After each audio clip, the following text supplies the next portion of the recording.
আলুর পরোটা তৈরি করতে হলে আগে থেকেই ময়দা মেখে রাখতে হবে। আমি এখানে 2 কাপের মতো ময়দা নিয়েছি, আর এখানে কিছু নুন আর একটু সোডা দিয়ে দিলাম, আর সঙ্গে দিয়ে দিচ্ছি কিছু ঘি। দেওয়ার পরে এই ময়দাটাকে খুব সুন্দর করে মেখে নিতে হবে শুকনো অবস্থায়, জল দেওয়া যাবে না। এটাকে ভালো করে মাখা হয়ে গেলে তারপরে অল্প অল্প করে জল দিতে হবে আর ময়দাটাকে মাখতে হবে। একবারে জল দেওয়া যাবে না, কারণ একবারে জল দিলে ময়দাটা হয়তো পাতলা হয়ে যেতে পারে, আর ময়দার জন্য একটু শুকো শুকো ভাব থাকে।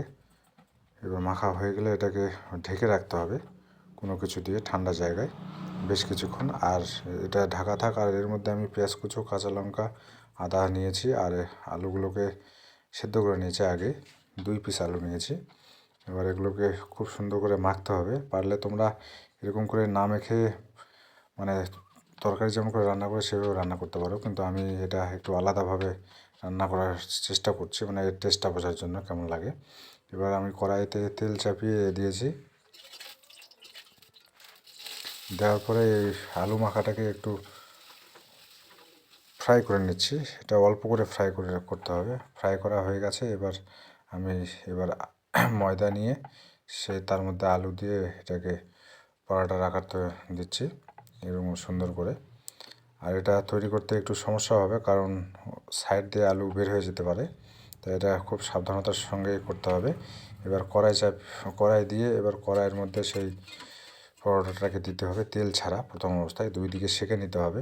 নেওয়ার পরে শেখা হয়ে গেলে এবার উপর থেকে তেল দিয়ে সাইডে একটু করে তেল দিতে হবে, আর উলট পালট করে দিতে হবে 2 দিকে।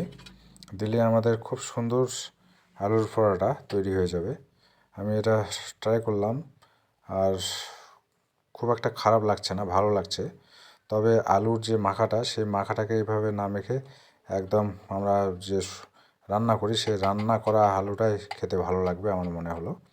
তাই তোমরা অবশ্যই পারলে ট্রাই করবে, যার যেটা খেতে পছন্দ হয়। আমার তো এভাবেই ভালো লাগলো, হয়তো রান্নাটা আরও ভালো লাগবে। আর এর সঙ্গে এবার সস আর শসা দিয়ে এটাকে খুব সুন্দর করে খেলাম।